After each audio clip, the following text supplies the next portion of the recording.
o professor Oswaldo Codiola, que vai discutir conosco o papel da Universidade Latino-Americana na ordem do capital.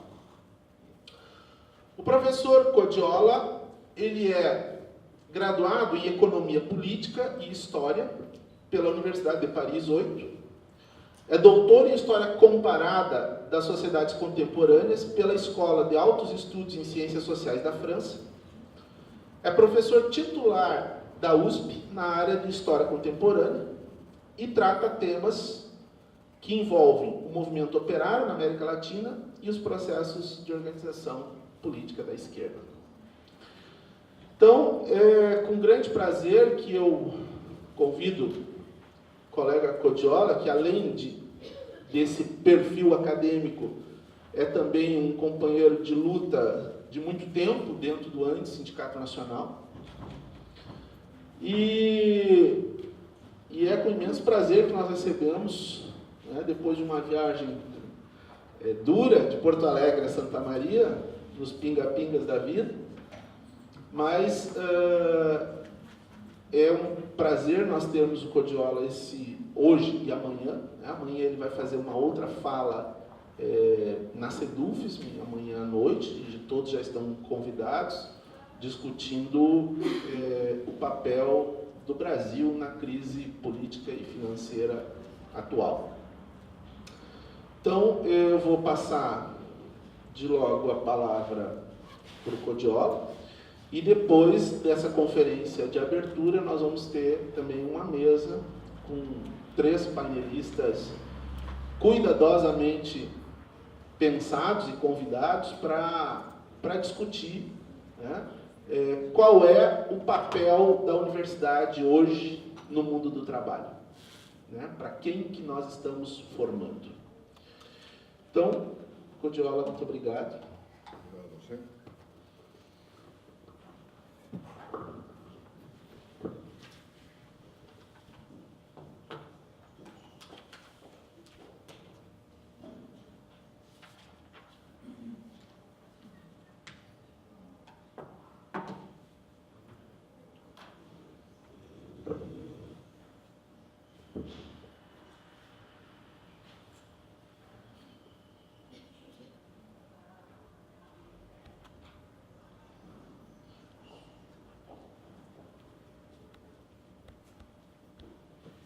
Bom, boa tarde.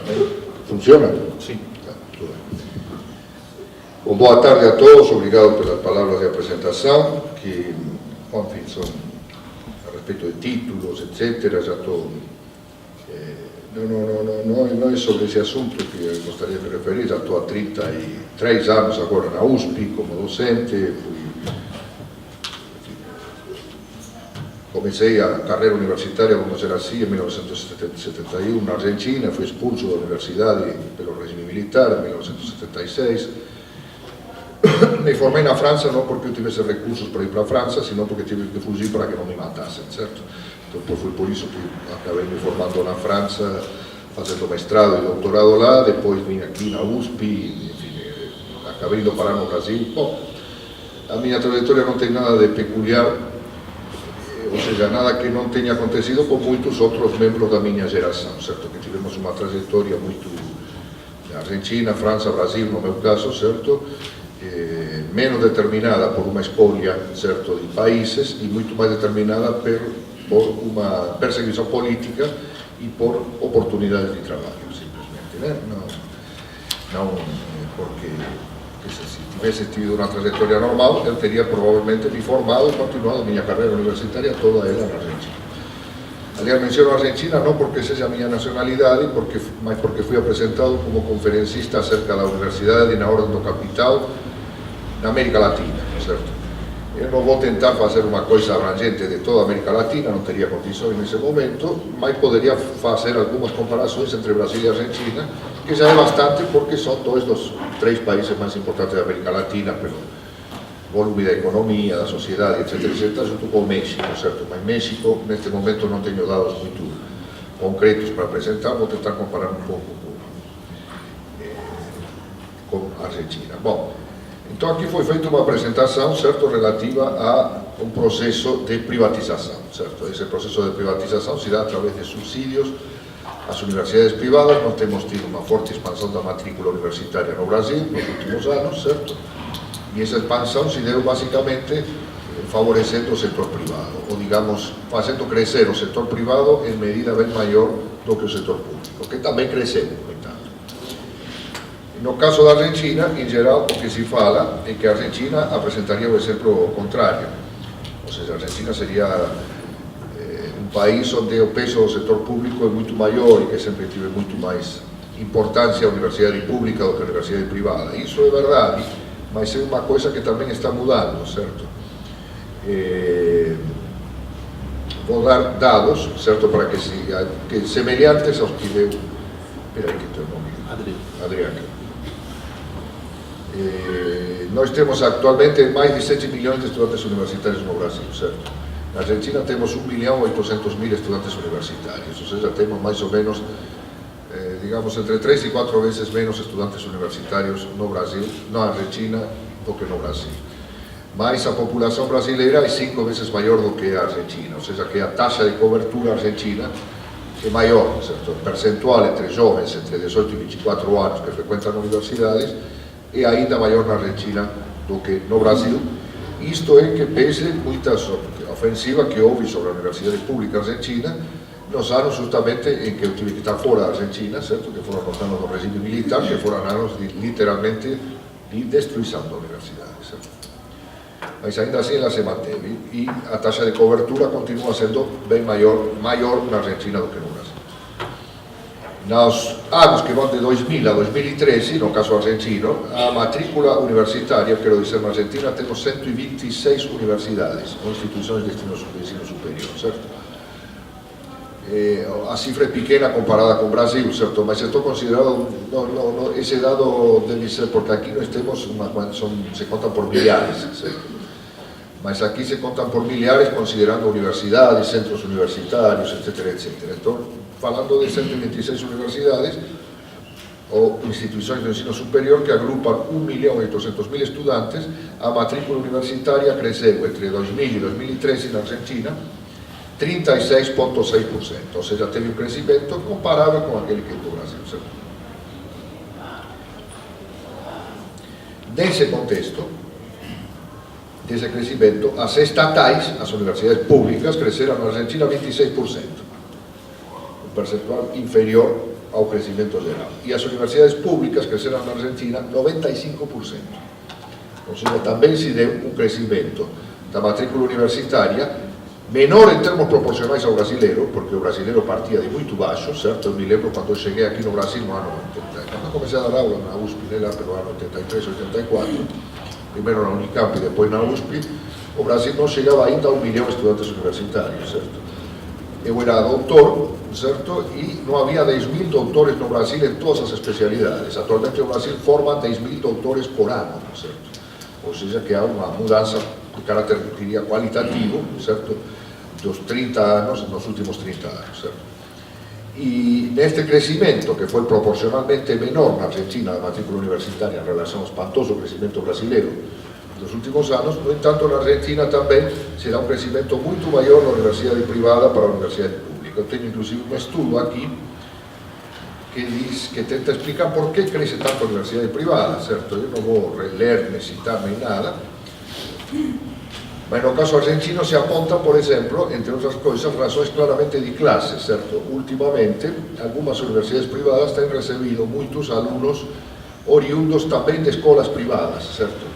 E se dão explicações até de caráter psicológico, certo? As pessoas, né, os meninos da classe média alta, digamos assim, certo? Comparecem a escolas privadas, onde é tudo bastante ordenadinho, certo? Não tem muita bagunça, não tem centros de estudantes, enfim, é uma coisa bastante ordeira. E quando passam das escolas públicas, escolas privadas, perdão, para as universidades públicas, que são universidades grandes, e inclusive citam aqui, cheias de cartazes de tendências políticas, etc., sofrem um choque muito violento, certo? Então parece que os pais tendem a poupar os filhos desses choques e os mandam para as universidades que são parecidas com as escolas privadas, certo? Ou seja, tem essa tendência, certo? A enviá-los para um lugar mais ordeiro, mas, certo, então vem a ser mais ou menos assim, de casa, certo, com jardinzinho, guardas privados, enfim, aquela coisa toda, certo, para escolas privadas, certo, onde é a mesma coisa, certo, tudo privado, tudo ordeiro, sem liberdade de organização, sem nenhum estímulo à organização independente, e depois para universidades privadas, onde a coisa continua, certo, então praticamente a universidade privada, se explica, é uma continuação do útero da mãe, certo, vem do útero para o bairro custodiado, depois para a escola também protegida e finalmente também a universidade protegida. Bom, é notável que se dê porque é uma explicação porque contradiz, no caso argentino, uma tendência histórica. A Argentina se orgulhou sempre de ser um país pioneiro em matéria de educação pública, certo? A educação pública argentina teve sua origem num grande pioneiro do século XIX, um personagem muito controvertido porque era forte defensor da escola pública, um racista atroz, certo, que dizia que tinha que se matar todos os índios e povoar a Argentina de europeus, literalmente, que se chamava Domingo Faustino Sarmiento, os argentinos, que morreu em 1878, foi presidente da Argentina, certo, e é considerado o pai da escola argentina, certo.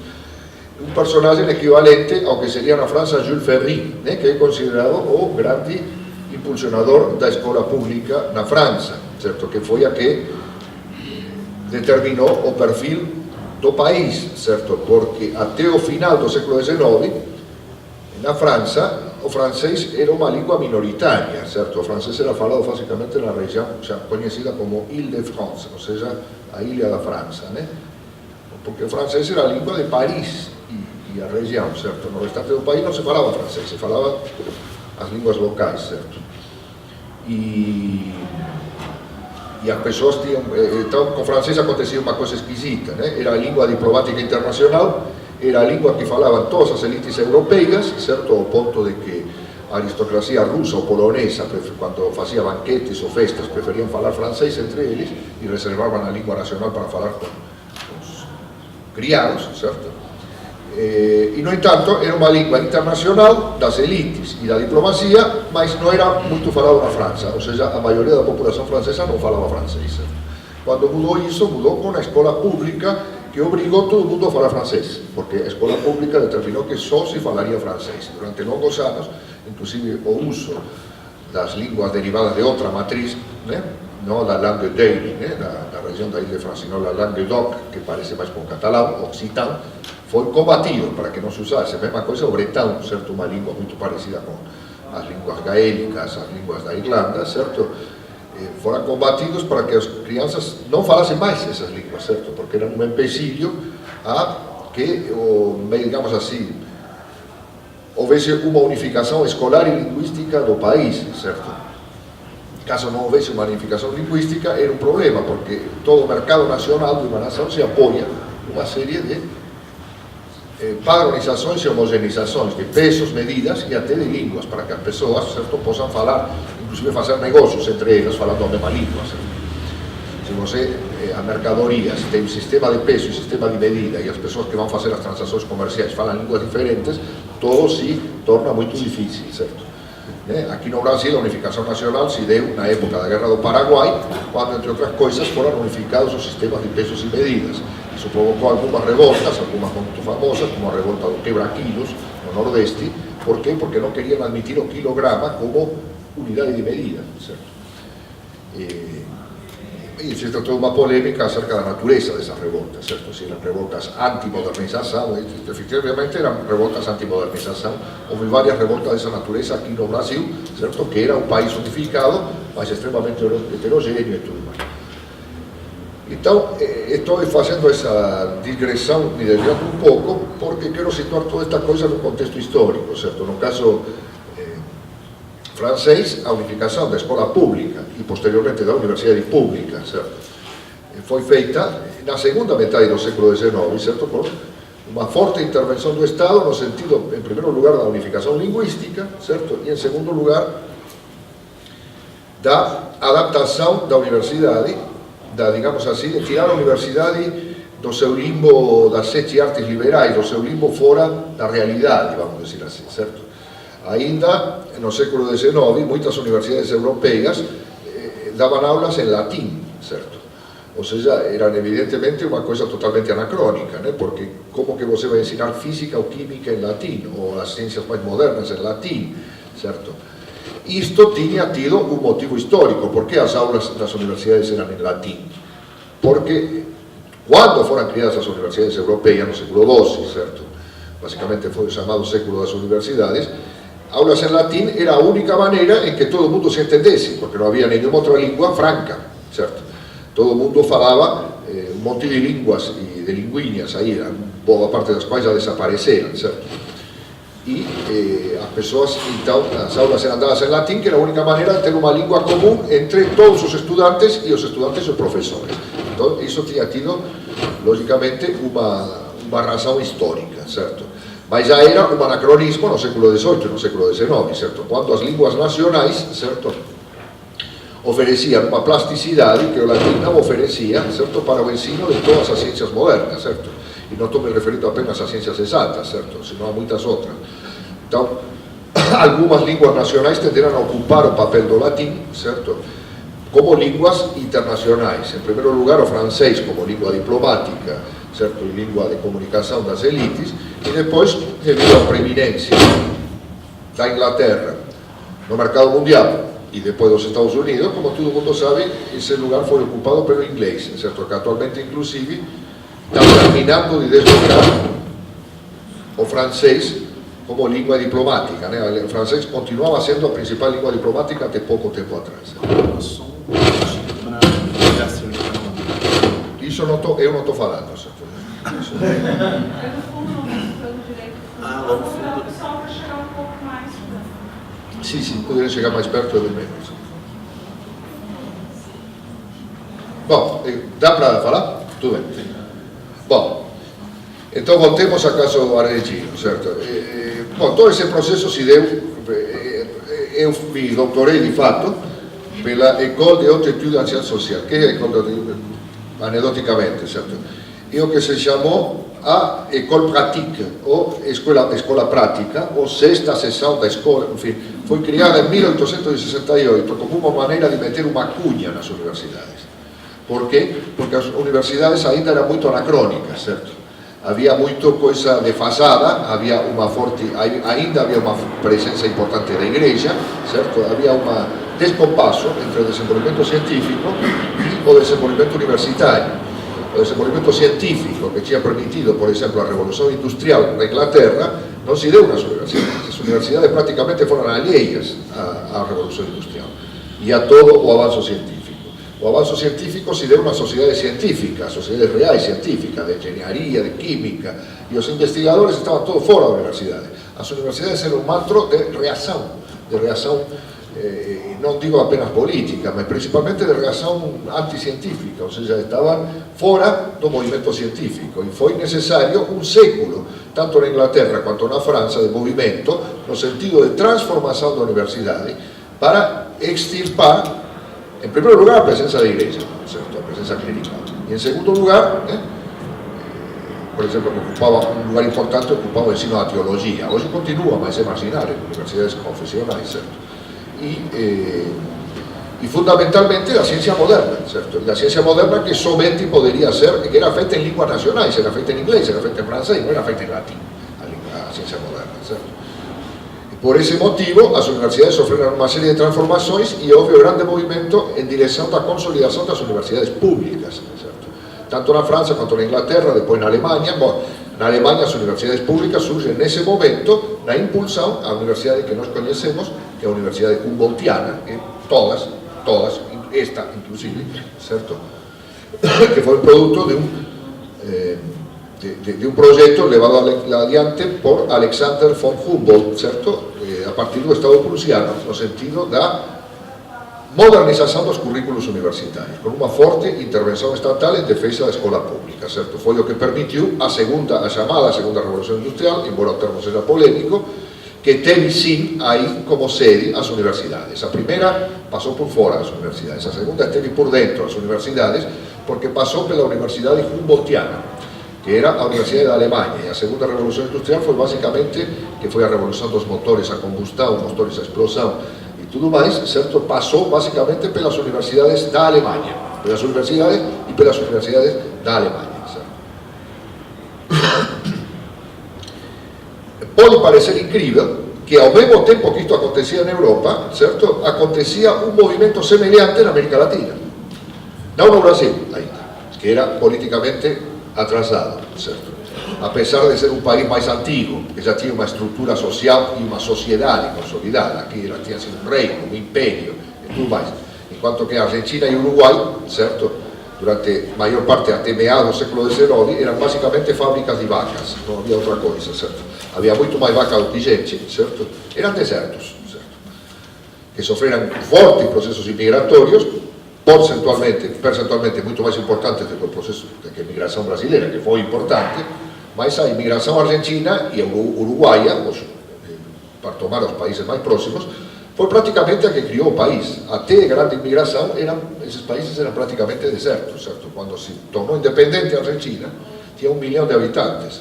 Bolívia tinha 4 milhões, certo? Bolívia era 4 vezes maior que a Argentina, em termos populacionais, certo? Era até mais importante politicamente a Bolívia do que a Argentina.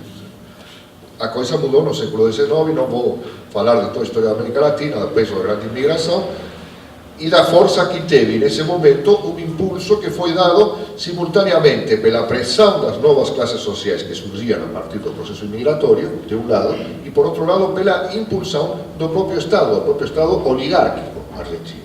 Sarmiento foi um pouco a síntese disso, certo? E impulsou o movimento em favor da escola pública, da escola que na Argentina é chamada de sarmientina, certo? E também da criação das universidades, certo?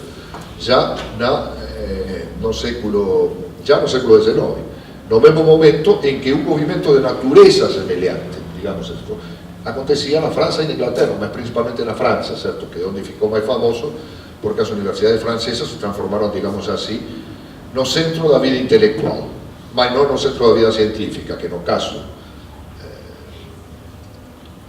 europeu se encontrava na Alemanha, certo?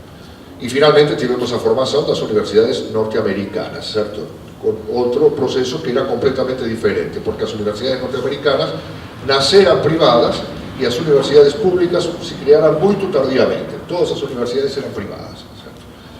Ou seja, eram produtos, os estudantes pagam mensalidade e continuam pagando não mensalidades, sino anuidades elevadíssimas, certo? Ao ponto de que as pessoas juntam dinheiro toda a vida. Algumas pessoas, mulheres, casais, antes de ficarem grávidos, já começam a juntar dinheiro para a universidade dos filhos, de filhos que ainda não nasceram, certo? Para que se tenha uma ideia do que é a universidade nos Estados Unidos. Que logicamente ficou inadaptada, como cresceram os Estados Unidos, não podia contar com uma universidade completamente elitizada. Então começaram a haver... O setor público começou a infiltrar as universidades privadas, certo? Começou a haver bolsas, certo? Para minorias, para alunos brilhantes, para jogadores de basquetebol, para todo tipo de... E também começaram a existir universidades públicas. Mas nos Estados Unidos foi o contrário. A universidade pública nasceu depois da universidade privada. Então, portanto, nós temos modelos de desenvolvimento universitário muito divergentes, certo? Em diversas partes do mundo. E no Brasil, o que caracteriza mais fortemente foi o seu caráter tardio, certo? Foi esse caráter tardio porque as universidades no Brasil não nasceram privadas, nasceram públicas, diferentemente dos Estados Unidos. Mas a primeira universidade brasileira nasceu em 1912, quando os outros países, certo? Por exemplo, a escola secundária que eu estudei em Córdoba, dependente da universidade, considerada como uma espécie, não sei como dizer, escola de aplicação, não é uma escola de aplicação, uma escola tradicional vinculada à universidade. Nasceu em 1621, certo? Aqui veio a nascer a primeira universidade, processo paralelo, no Rio de Janeiro e em Curitiba, certo? Em 1912. Antes disso havia escolas, mas não universidades. Havia escola politécnica, em São Paulo havia faculdade de Direito, mas a USP só surgiu em 1934. Certo? Ou seja, foi um processo muito tardio de criação das universidades e de criação das universidades como universidades públicas. Eu faço essa introdução histórica para mostrar o que foi a universidade privada no Brasil, como ela nasceu. Ela nasceu basicamente impulsionada dentro do quando a matrícula se expandiu, a universidade pública não deu conta do recado e o regime militar abriu as portas de par em par, certo, para o nascimento de universidades privadas. Foram a maioria delas criadas a toque de caixa, certo? para isso havia que fazer muita vista grossa, certo, para o que essas universidades eram, certo, porque qualquer vigilância mais ou menos estrita por parte do Estado les teria tirado a label de universidade, porque não eram. Então nós tivemos casos atroces, certo, aqui, bom, coisas que até deu dúvida, eu as conto quando estou fora do Brasil e as pessoas não acreditam que seja verdade, como as famosas bibliotecas itinerantes, certo, ou seja, para certificar o MEC, certo, que uma universidade tem que ter uma biblioteca de dadas dimensões. Então, como não tinham livros, nem sequer tinham as pessoas adequadas para escolher os livros, certo, porque podiam. Bibliotecas circulavam pelas universidades para que os inspectores do MEC pudessem constatar que havia, certo. Então, uma biblioteca estava aqui, era empacotada, era levada para outra universidade e assim por diante, certo. O que deu lugar a escândalos, certo, e um processo que foi continuado no regime democrático, né, ao ponto de que um dos mais fanáticos torcedores do governo de Fernando Henrique Cardoso, certo, que foi nomeado, que poucos cargos teve em vida da natureza pública, José Artur Gianotti, certo, um filósofo, não aceitou nomeações de ministro ou de qualquer outra espécie no governo de Fernando Henrique Cardoso, mas aceitou, fez parte do MEC, do Conselho, não sei como se chama, do Conselho Federal de Educação, exatamente. E no próprio governo de Fernando Henrique Cardoso, ele renunciou batendo a porta, porque aquilo lá era um escândalo, certo? O que corria de dinheiro, de suborno, de corrupção para que as universidades privadas, certo, fossem certificadas como tais, certo, era escandaloso. Que tivemos um processo de crescimento espetacular em que, depois de um determinado período de tempo, em particular depois do governo Collor e já durante o governo Fernando Henrique Cardoso, no caso brasileiro, se continuasse a falar assim, ritualmente, a USP, a maior universidade do Brasil. A USP não é a maior universidade do Brasil. Alguns falam, inclusive, a maior da América Latina, um pouco absurdo. A USP é muito menor que a Universidade de Buenos Aires e é bem menor do que a Universidade do México. Em que pese a Universidade do México tem perdido bastante terreno nos últimos anos. A universidade, comparada com algumas outras públicas brasileiras, latino-americanas, é relativamente pequena. Também não é a maior universidade do Brasil, porque as maiores universidades do Brasil atualmente são privadas. Certo? A Unip tem mais alunos que a USP, o Rio, do São Paulo, certo? Não é nem sequer a maior universidade do estado de São Paulo, nem isso, certo? Porque a Unip é maior do que a USP, e a Estácio de Sá, lá no Rio de Janeiro, é também bem maior do que a USP, certo? Que é a maior instituição privada do país, certo? Então nós tivemos esse crescimento meio que selvagem, certo? E esse crescimento, como vemos, não é uma tendência especificamente brasileira. Estou vendo, mostrando agora na Argentina também um crescimento importante das universidades privadas. Embora, tanto no caso argentino quanto no caso brasileiro, certo, se considere que as universidades públicas continuam sendo de muito melhor qualidade do que as universidades privadas. Não é o que acontece nos Estados Unidos, onde as universidades privadas, o topo do ranking norte-americano e mundial, é ocupado por universidades privadas, certo? Harvard, Princeton, todas aquelas famosas universidades são universidades privadas com anuidades espantosas. Eu não vou ganhar na minha vida, provavelmente, o que custa uma anuidade para alguém que não tem nenhum desconto em Harvard, porque são milhões de dólares, certo? O que se paga para estudar nessas universidades, certo? Então, o que aconteceu, o que está acontecendo com esta expansão? Digamos, qual foi o motivo dessa expansão, que foi muito forte no caso brasileiro e que foi menos importante, mas igualmente acentuada no caso argentino? Evidentemente, foi a necessidade de qualificação de mão de obra. Isto se corporifica numa série de ditados. Hoje se diz, por exemplo, assim comumente, popularmente, hoje até para ser pedreiro você tem que ter diploma do ensino superior, certo? Ou coisa do tipo, ter um diploma universitário prova que o indivíduo não é analfabeto, e nada mais, certo? Você tem que ter diploma universitário para simplesmente provar que você não é um analfabeto, ou seja, que você vai ler um texto e entender, ponto, e acabou, certo? Na verdade, se trata de um processo bastante mais complexo, porque mistura esse aspecto, assim como a própria aspiração, certo? De pessoas que melhoram seu nível de ingressos e tudo mais, a que seus filhos, enfim, tenham uma educação universitária, uma aspiração à ascensão social, que não é apenas uma aspiração a se transformar em burguês, é uma aspiração que também é democrática, certo? No sentido de que pessoas com diploma universitário, certo, oriundas de classes mais baixas, podem concorrer com pessoas de outros origens sociais mais elevados pelo nível de qualificação, certo?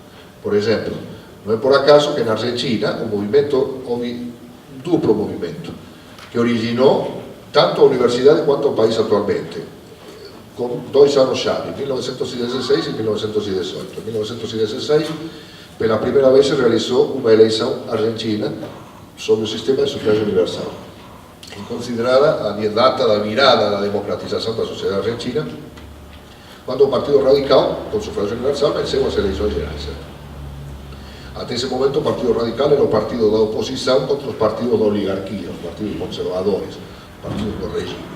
E em 1918 se deu o movimento da reforma universitária, que se expandiu por toda a América Latina, que foi o mais, aliás, o único movimento universitário de alcance latino-americano que houve em toda a história. O movimento da reforma de 1918, que nasceu exatamente, para meu orgulho, em Córdoba, República Argentina, na universidade onde estudei até ser expulso pelos militares, certo? Na Universidade de Córdoba, que implantou uma série de princípios: autonomia universitária, liberdade de cátedra, ou cátedra paralela, como se chamava, liberdade de ensino, autonomia da universidade e democratização da universidade, governo tripartite das universidades.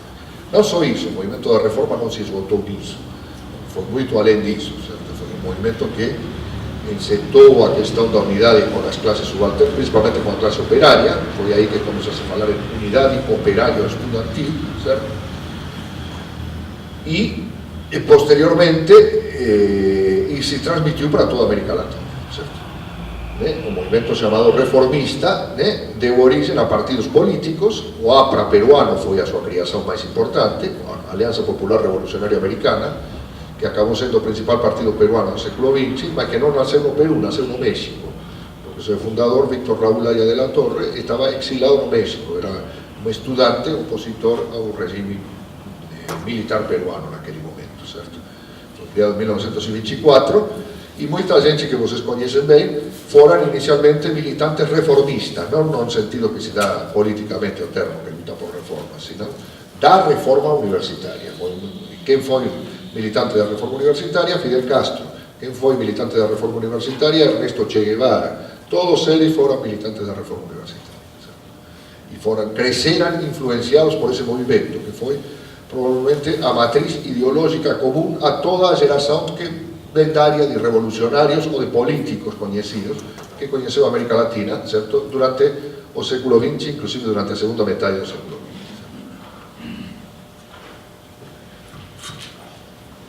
Todos esses dados históricos não são à toa, não são para mostrar erudição, é para mostrar um tipo de virada que está acontecendo atualmente com a universidade. O que foi a universidade historicamente na América Latina, certo? E no Brasil, e o que está se pretendendo que ela seja atualmente. No Brasil, o movimento foi o único país latino-americano onde o movimento da reforma não teve força. Teve uma escassíssima força. Não foi totalmente alheio ao movimento. Se soube do movimento. Houve um agrupamento reformista na Universidade de Rio de Janeiro, Universidade de Guanabara, em 1928, mas foi pouco significativo. Por quê? Porque no Brasil não havia universidades, por esse motivo, não por nenhum outro. Sem falar na histórica divisão entre o Brasil lusófono e a América espanhola ou a América Latina hispanófona, certo? Mas deixando de lado essa divisão que é histórica, certo? O motivo principal foi outro. Não havia universidade no Brasil, isso tudo. Ou havia pouquíssimas, certo? Havia centros de estudo, centros universitários, centros de ensino superior, mas não universidades. Bom, nesse quadro, o que tem se produzido, digamos assim, quais são as tendências fundamentais que tendem a alterar uma estrutura que historicamente se consolidou na América Latina.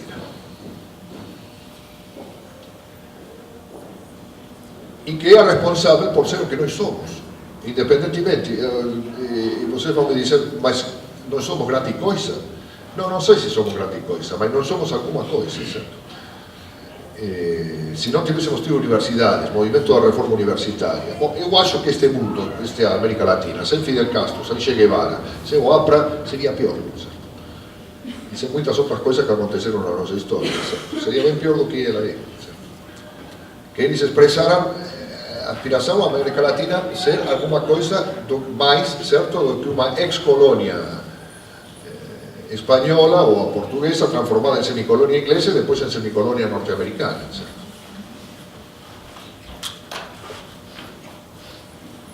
O movimento das universidades, en sentido de unha mudanza, teve formas moito acentuadas nos últimos anos que se chamou de neoliberalismo, certo? Nos anos de neoliberalismo, datando da década de 70 e 80, viran ese crecimento cada vez máis forte das universidades privadas. Eu diría que há tres elementos que, digamos así, son o tripé en torno do qual se estrutura o sistema universitario tal como impulsionado pelo Estado nas últimas décadas na América Latina e en particular no caso que estamos falando, no caso do Brasil e da Argentina. Qual é ese tripé? Con súas variantes nacionais, está claro, porque acabo de explicar, os sistemas universitarios diferen moito entre sí. Brasil, Argentina, ten orígenes históricas e, digamos, naturezas diferentes. Mas actualmente é un tripé común, que está ilustrado por algunhas cifras que eu dei e por algunhas cifras que Andrés deu, certo? Que é o seguinte: primeiro, avanzo da privatización das universidades en termos percentuais. Isto é, as universidades públicas tamén crecen, mas en un percentual en un ritmo ben menor do que as universidades privadas. Por tanto, o chamado sistema universitario, que non existe, porque non hai ningún sistema que unifique todas esas universidades, certo? Son cousas diferentes. O campo ocupado pelas universidades é cada vez máis ocupado pelas universidades privadas. Este é o primeiro aspecto. Segundo aspecto do que estamos vivendo é a privatización interna das universidades públicas. Isto é, elas son submetidas cada vez máis a través de instituições que nacen no seu interior ou que lhes son impostas ao crecimento de instituições privadas no seu interior e a subordinación de súa actividade á actividade económica privada.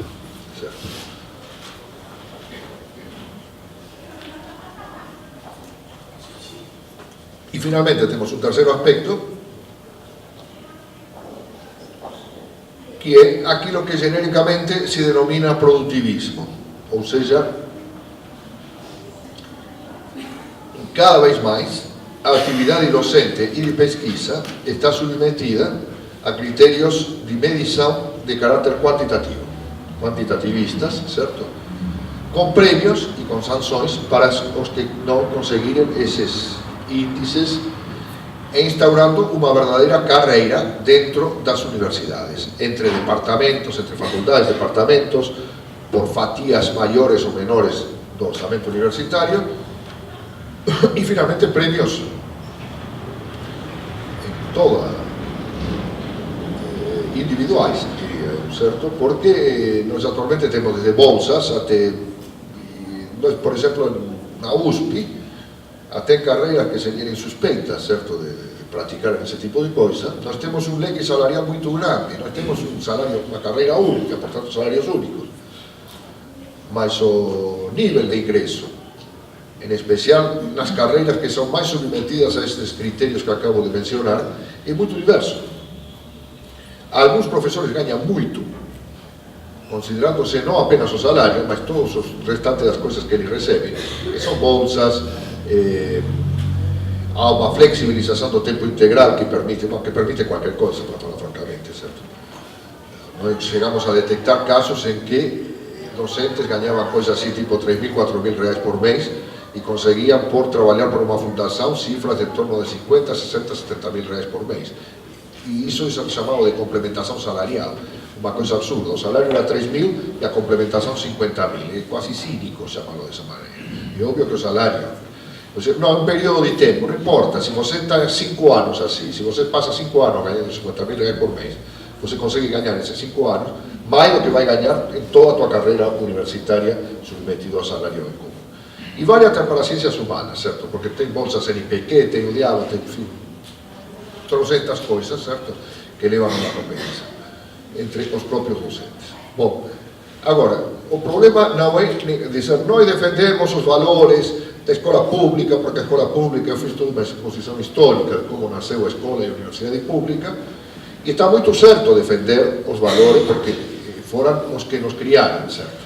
E perfeitamente claro que a maioria dos que estão aqui tem formação universitária, ou terão formação universitária, e se eu em particular tenho formação universitária e outros que estão aqui têm formação universitária, é porque houve universidades públicas. Se as universidades tivessem sido privadas, eu, que sou de origem relativamente pobre, certo? Não poderia ter cursado nenhuma universidade, simplesmente.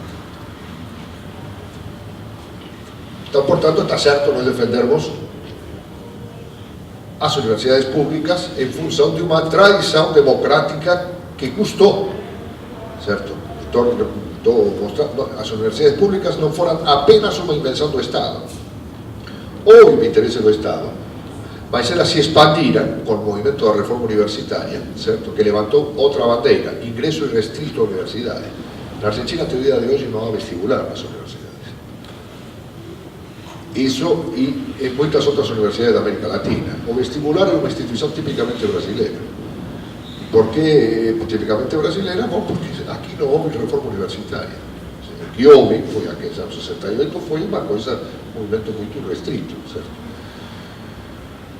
Então, nós defendemos isso, por quê? Porque o meio de democratização do conhecimento, da possibilidade de aceder a não somente ao conhecimento, mas também ao cenário político, porque nos permite ter os elementos para mantermos um debate político não somente acerca das universidades, mas acerca de todas as questões, certo?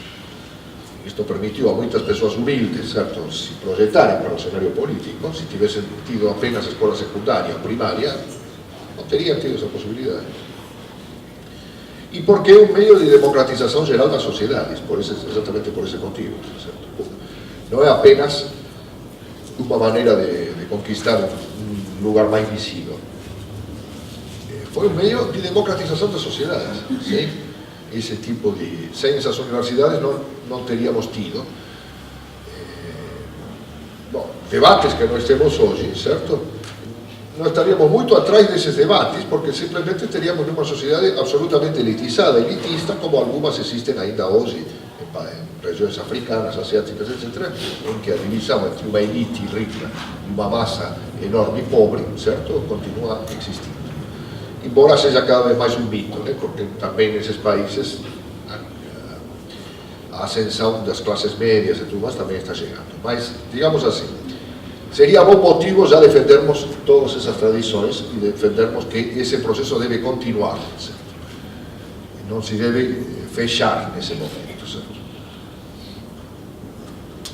Mas os argumentos do que defendem esse tripé são argumentos que nós não podemos simplesmente descartar e dizer, não, isso é porcaria, sem discuti-los. Alguns o defendem de maneira violenta. Por exemplo, há um sujeito que eu não sei quem é, que é apresentado como experto em educação pela revista Veja, escreve muito na revista Veja, se chama Cláudio Ravelo de Castro, não sei o nome aí, me parece, Moura Castro, uma coisa assim. O sujeito aparentemente é um tremendo ignorante, certo? Pelo que se lê aí, não tem o menor... E diz, por exemplo, aponta uma série de coisas, universidade de massas, e diz, universidade democrática, diz, é uma tara latino-americana, não existe no restante do mundo. E ele aparentemente, é como se, em primeiro lugar, como se fosse uma grande descoberta. Sim, de fato. Na Europa você não tem nada parecido, por exemplo, aqui você fala em governo paritário. Na Europa não tem governo paritário nem perto. Nos Estados Unidos nem se fala. O reitor da universidade é contratado através de licitação pública nas universidades norte-americanas, certo? Não é nem sequer um professor universitário, é um gerente, né? Eu tive como professor visitante em 1977 na Universidade de Stanford e me convidaram para ver como se contratava um reitor Agora, cuidado, que não era uma coisa tão simplesinha, né? Ele era entrevistado evidentemente pelas elites, das mantenedoras, ou seja, que gerenciam as fundações, que bancam essas universidades, mas também era entrevistado por pais de alunos, por docentes, ou seja, dentro desse sistema, que evidentemente de democrático não tem nada, certo? Havia alguma, nunca existe um sistema que seja totalmente impermeável, certo? Havia algum interesse, né? Então o sujeito também tinha que responder, por exemplo, eu me lembro porque estava aí, o que ele pensava da anexação de metade do México pelos Estados Unidos no século XIX, ou seja, a pessoa não era somente uma pessoa que devia ter critérios gerenciais, também devia ter alguma ideia, certo? Por quê? Porque nessa universidade que está situada na Califórnia, existe uma percentual importante de estudantes de origem mexicana e chicana, chicanas são latinos ou hispano-americanos nascidos nos Estados Unidos, certo? Que têm suas próprias opiniões, certo? Que não gostam da história do país, dessa região, tal como ela foi. Califórnia era mexicana até 1847 e depois passou a ser norte-americana, certo? E existem movimentos que defendem que ela volta para o México, né? Onde existe outro estado chamado Baja Califórnia, né? Baixa Califórnia, como se fosse Mato Grosso do Sul e Mato Grosso do Norte, né? A alta é a norte-americana e a baixa é a mexicana, certo? Preciso dizer que o ingresso per capita é absolutamente, abismalmente diferente em ambas, certo? Bom, então a pessoa teria que lidar com esse problema, não pode simplesmente lidar e dizer este é um bando de cretinos, não, tem que saber, compreender, entender, não é que o cara tinha que ser apenas um gerente. Mas eu quero dizer o seguinte, o sujeito é contratado no mercado, certo? E os critérios de votação são, digamos assim, meio que piramidais, certo? Existe uma influência nos setores mais baixos, mas os critérios decisivos são adoptados na cúpula, certo? E depois não se trata de reitor, é um gerente geral ao lado do reitor, ou seja, um sistema meio que misto. Mas de fato, sim, como diz este claro, não existe um sistema na Europa ou nos Estados Unidos, ou na África ou na Ásia, menos ainda, em que as autoridades sejam eleitas por algum tipo de eleição ou escrutínio que tenha lugar diretamente da comunidade universitária. Isso é uma característica especificamente latino-americana. Não existe no Estado. Pessoalmente, acho que é uma característica da qual devemos nos orgulhar. Segundo este sujeito, deve ser jogado no lixo, certo? Porque a universidade não é para ser. Tem que ser como na Europa, como nos Estados Unidos, tem que ser. E tem gente na Folha, em todos os lugares, que dá uma de inteligentes. Em geral se trata... Bom, a mim não me impressiona muito. Tem muita gente que gosta muito de bater nesses caras, em caras semelhantes, na mídia. Eu, em geral, não me ocupo deles, porque são pessoas absolutamente... Além de serem, por exemplo, são de direita, conservadores, qualquer coisa, são a pior raça que existe, que são esses conservadores de direita com ar modernoso, certo? E que dão mais sabidos. Em geral são ignorantes a um nível que não... Olha, não dá para sustentar um debate com eles, porque você sente vergonha alheia de estar discutindo com um sujeito que escreve na Veja, na Folha de São Paulo, e que é ignorante a um ponto que você não imagina, certo? Não lera nada. Lera uma cartilha. É absurdo. A ignorância do sujeito é totalmente absurda. Por isso, em geral, não participam de debate nenhum. Porque num debate universitário sério, seriam estraçalhados. Eles são convidados por aquelas Estácio de Sá, não sei, dão palestras aí para pessoas que já estão convencidas antes que eles abram a boca. Porque é o único tipo de comunicação que eles podem ter. Eles não podem discutir nada, porque não tem cacife para discutir porcaria nenhuma. São horrorosos. Totalmente desqualificados. Agora sim, eles são anunciados pela universidade, não sei das quantas, lá do Rio de Janeiro, com uma coisa de página inteira, o sujeito tal vai dar uma palestra sobre os desafios da universidade no mundo, de não sei o que. E aí eles falam a porcaria que eles falam, completamente sem fundamento, para um público que lamentavelmente vai ser formado, certo? Nessas ideias, provavelmente, até que alguma raio de inteligência les passe de algum modo pela cabeça, certo? E geralmente acaba acontecendo. Muito bem, voltemos. Que dizem esses defensores? Basicamente, primeiro, a universidade privada é melhor do que a pública. Por quê? Porque ela pode contratar, demitir e comprar e vender sem necessidade de licitação pública. Faz de acordo com, ou seja, é gerenciada segundo critérios privados. Então, manda bala. É verdade isso, é verdade sim, ela pode contratar, etc, e ela pode se expandir, construir um muro, derrubar, fazer qualquer coisa, se tiver dinheiro, sem perguntar nada para ninguém. Eu sei porque atualmente sou diretor, por segunda vez, a contragosto, do Departamento de História da USP, atualmente ocupo um cargo, digamos, não é na hierarquia nada, porque na USP existe 150 departamentos, são mais um, certo? Mas tem responsabilidade porque o departamento é conhecido, é considerado a matriz, certo, dos estudos históricos no Brasil, certo, era o único que havia a usar. E sim, você para comprar, fazer qualquer coisa com a universidade pública tem que passar por uma quantidade de entraves que você praticamente desiste, certo? Que tem que ter licitação, que isto, que aquilo, que pode fazer isto, que não pode fazer aquilo, tal. Então existe esse argumento. Segundo argumento, a segunda questão, qual é? Introdução, privatização interna. Certo? Exatamente pelo mesmo critério. Se não se fizerem, para que existem as fundações nas universidades públicas? As fundações existem, por exemplo, elas são muito fortes na USP, depois de um forte movimento se brecou a sua expansão, porque era espantosa a expansão das fundações, certo? Em dado momento houve um movimento porque aquilo lá era terrível. E o que acontece? Essas fundações se infiltraram profundamente em algumas escolas, principalmente naquelas chamadas profissionalizantes, ou seja, Politécnica, Economia, Medicina, etc, etc. Porque e se afirma o seguinte: olha, aqui não tem nenhum problema, qualquer coisa que tenha que cair numa licitação, essas coisas todas que o Estado não te deixa fazer porque tem 300 critérios para serem atendidos, certo? Manda para a fundação que a fundação faz. E com isso aquilo funciona bem. Essas fundações, além disso, impartem ensino privado dentro e chegaram ao cúmulo. Bom, isso é verdade e também é verdade, sim.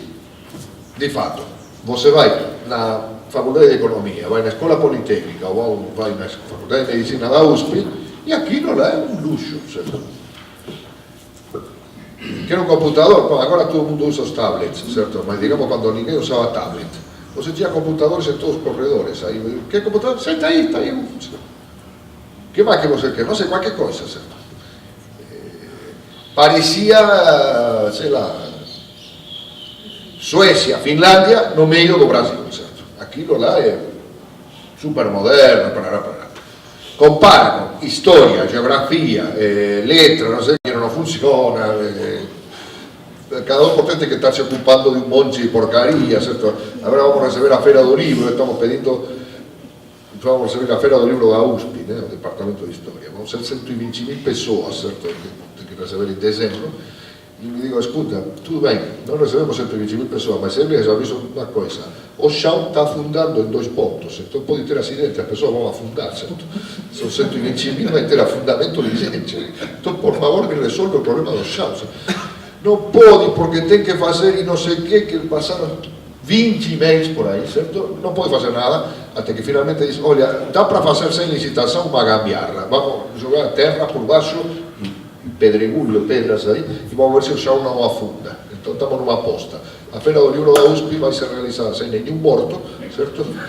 Porque que foi rejeitada pela Escola Politécnica, diga-se de passagem, então passaram para nós, certo? Por quê? Porque nós não conseguimos nem consertar os buracos, certo? E a Escola Politécnica levanta um prédio em uma semana, certo? Nós não conseguimos nem preencher o buraco. Então é verdade, nós não temos fundação. Por quê? Porque somos contra. E estamos submetidos a isso. Então isso é verdade. E finalmente a questão dos professores produtivistas e submetidos, por exemplo, na USP agora se criou um grupo de trabalho. Esse grupo de trabalho de atividade docente. Bom, entre outras coisas vai dar um escândalo porque, bom, e o reitor, ao mesmo tempo que o grupo de trabalho é nomeado todo por cima, multiplica declarações aos jornais dizendo que os docentes da USP são todos são picaretas e acomodados, certo? Esses que vocês, né, aqui são considerados o máximo, certo? Que são da USP, o titular da USP, que é o que sabe tudo. Bom, o sujeito o trata na vez, nos jornais, são acomodados e picaretas. ou seja, não produzem nada, diz que nas áreas de exatas reproduzem sistematicamente o mesmo experimento não sei quantos anos, certo? E depois não criam nada, e para completar, e alguns são picaretas. É verdade, em parte sim. Por quê? Porque bom, existem muitas críticas a isso, porque desde que se implantou, mas quem vem primeiro, o ovo ou a galinha? Tem picareta. Eu agora sou do departamento de história, certo? Diretor. E estou lidando com um problema. Nós temos 2 picaretas no departamento. Não porque não produzam nada, senão porque se aproveitam. E você não pode coexistir com a picaretagem. Por quê? Porque temos 2 pessoas que trabalham 20% do que trabalham nós outros e que ganham o mesmo salário. Isso você não pode permitir, certo?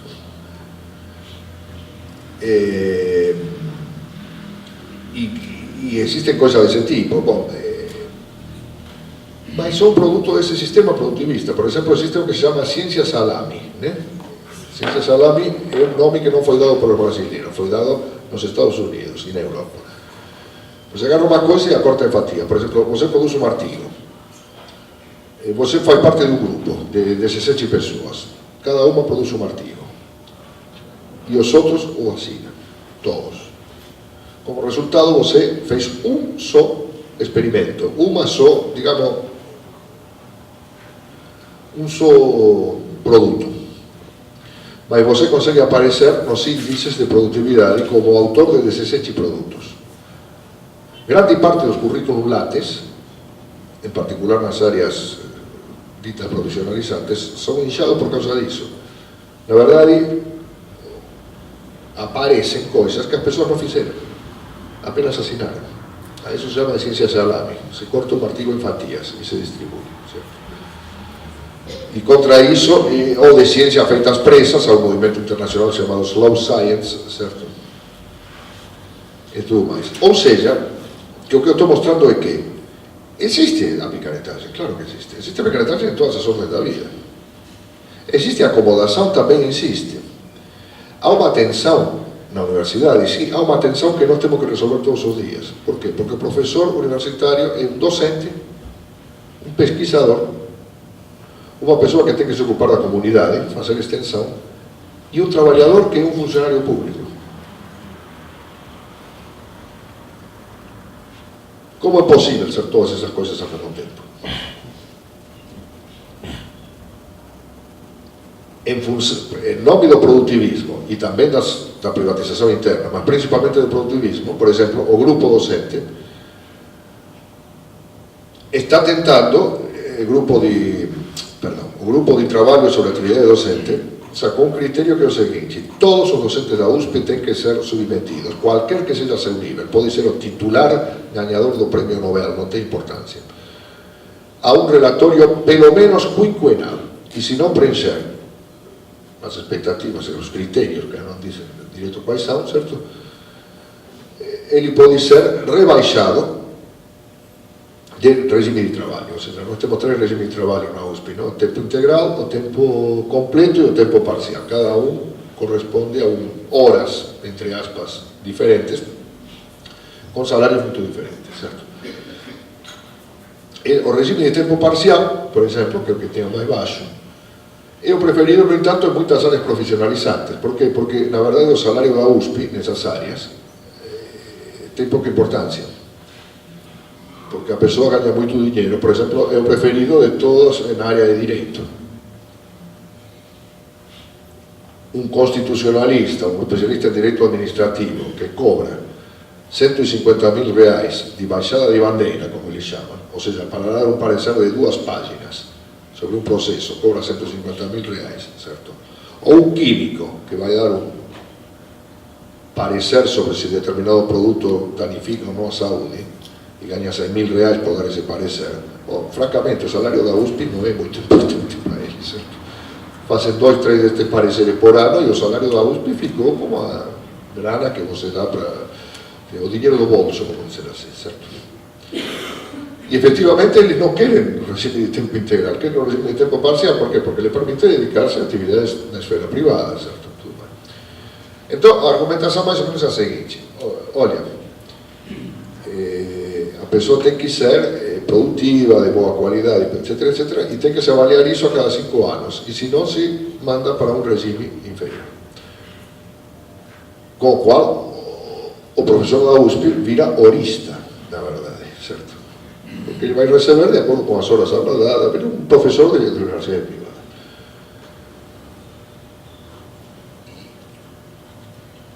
Com um discurso que subjaz a isso, bom, eu vou lhe tirar uma parte do salário,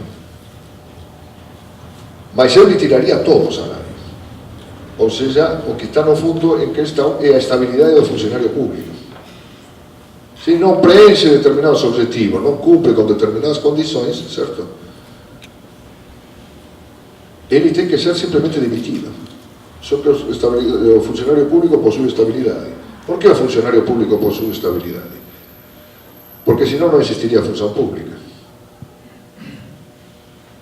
Como se poderia dedicar a toda a função pública, desde ser juiz do Estado, certo? Até ser funcionário público do mais baixo nível que vocês conheçam, se a pessoa não tivesse o mínimo de estabilidade no emprego, certo?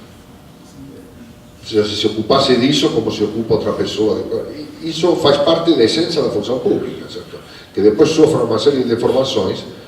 Tirar a estabilidade do funcionário público é negar a república.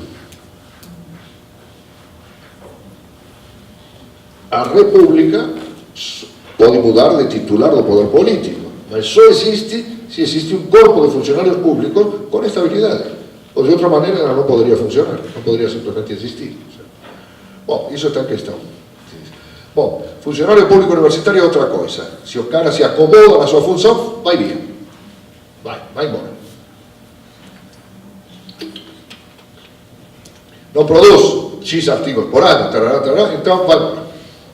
Vai procurar emprego lá em outra parte. Vai dar aula de piano, ou o que você sabe fazer? História, então vai lá, vai dar palestra de história por aí, na esquina, qualquer coisa. Você consegue, ou vai ser, sei lá, qualquer coisa, repentista, né? Com os conhecimentos de história que você tem, qualquer coisa desse tipo. Bom, isso é um argumento que muita gente prende, certo? Efetivamente, o cara não é mais produtivo, para que temos que manter? Vamos mandá-lo embora. Daqui a pouco vão questionar até a aposentadoria do sujeito.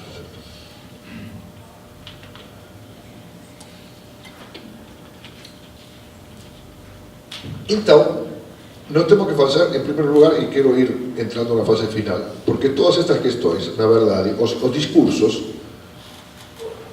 com as quais são defendidos, trazem consequências que são muito piores do que os males que supostamente deveriam combater.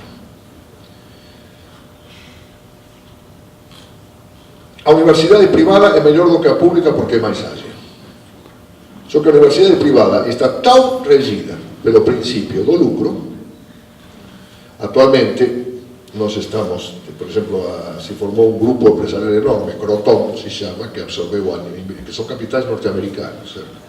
E estamos não somente diante de um processo de privatização, estamos diante de um processo de monopolização. Porque já não há nem concorrência entre as universidades privadas. Antes era um mercado onde as pessoas entravam, de algum modo. Alguns até com excelentes intenções, certo? Vou abrir uma universidade em tal lugar, claro, tenho que manter. Isto é um esforço privado. Mas estou criando uma universidade nos cafundós do mundo onde não existe nada, onde as pessoas não podem sair daí. Estou dando uma oportunidade educacional para essas pessoas. Vou tentar cobrar uma mensalidade baixinha. Vamos dizer assim, que fosse um empresário com boas intenções. Havia alguns, não sei quantos, nunca vi uma enquete a esse respeito. Hoje isso acabou.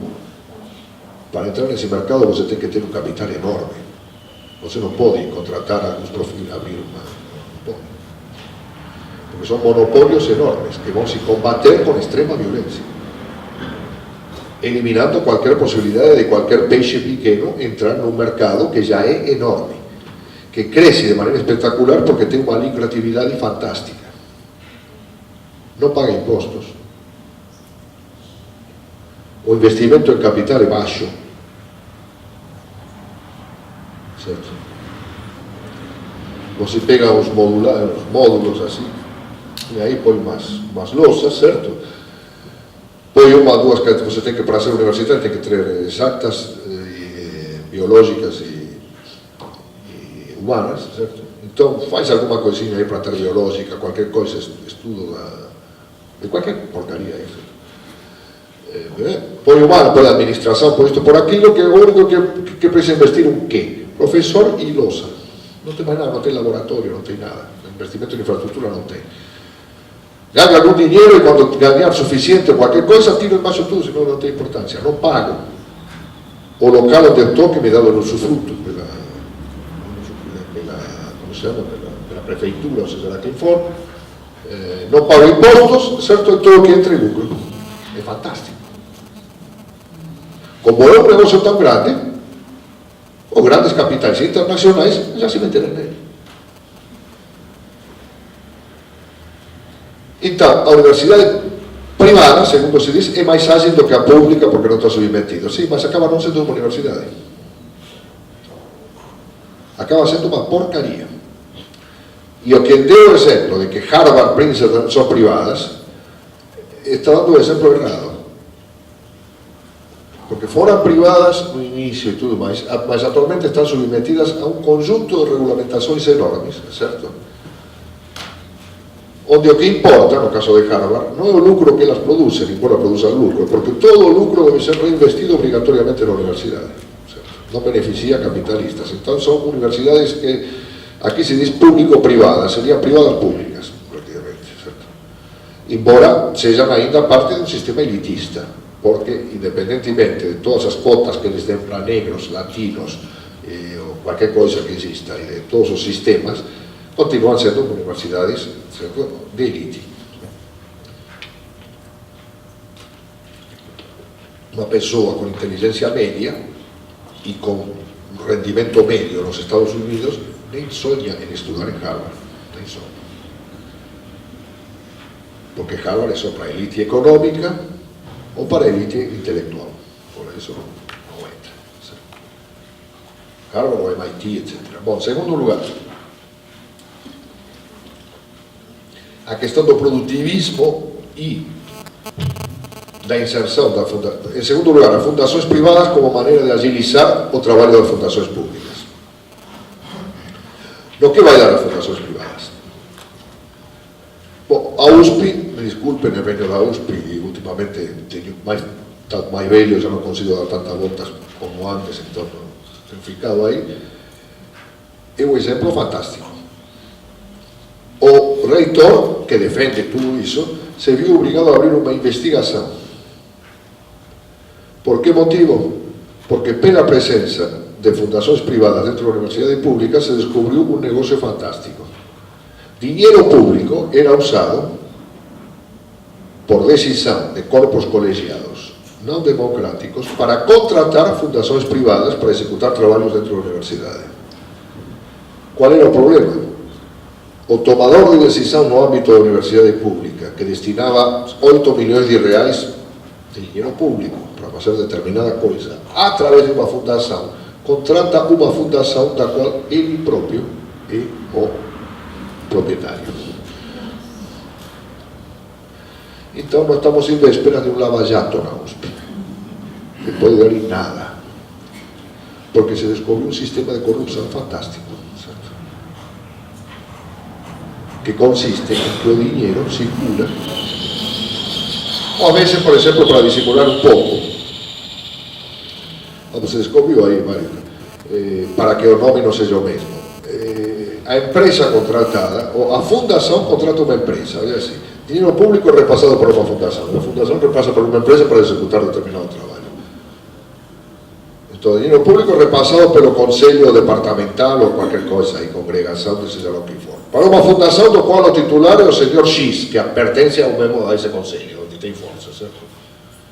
Que contrata uma empresa da qual a titular é a esposa do senhor X, que também é membro da congregação e é o presidente da fundação e o esposo da empresa contratada, da dona da empresa contratada, para dissimular um pouco, para que não apareça outro nome. O Conselho Universitário da USP está composto majoritariamente por pessoas que ocupam cargos em fundações privadas. O resultado, certo, é que a suposta agilidade tem criado um sistema de corrupção que, no nível da USP, que é menor, o que está sendo destruído através é o petrolão. Vai ter, deveria ter um petrolão da USP. Ou seja, acaba favorecendo um sistema de corrupção em nome da eficiência.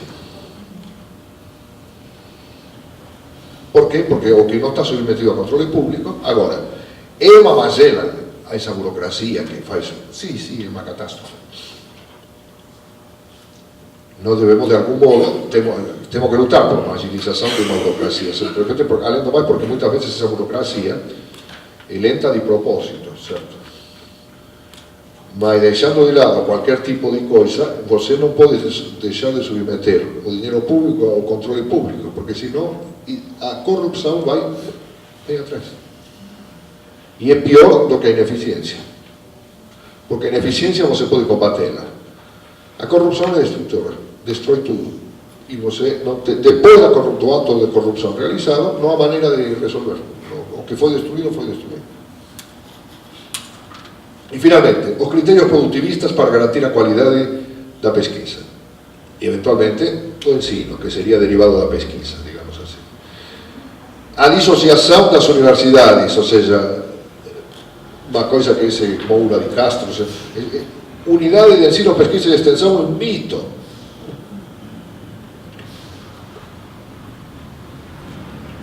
Nas universidades sérias, não, vou te dizer uma coisa assim.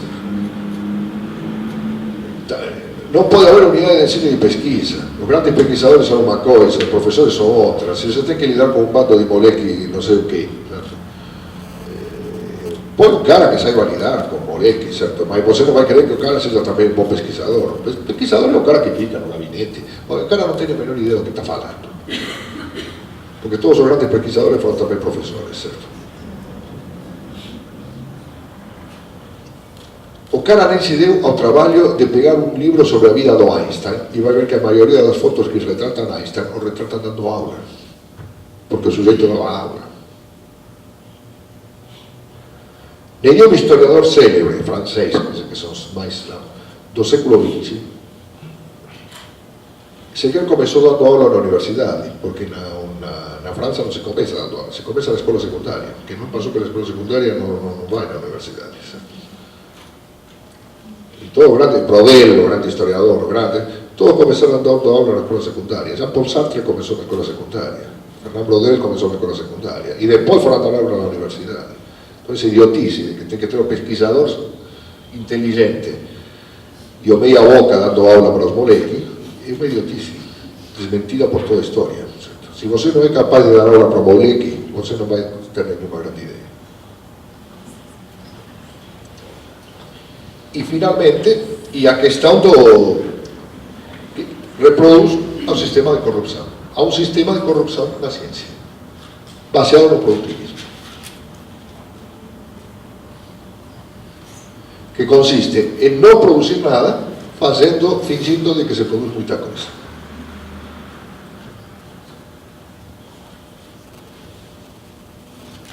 Não quero dizer que isto é geral e que tudo que se produz é porcaria, não. A grande maioria das pessoas que produzem e pesquisam são pessoas honestas que tentam produzir o melhor que podem, certo? Tanto na Argentina quanto no Brasil, quanto em toda a América Latina.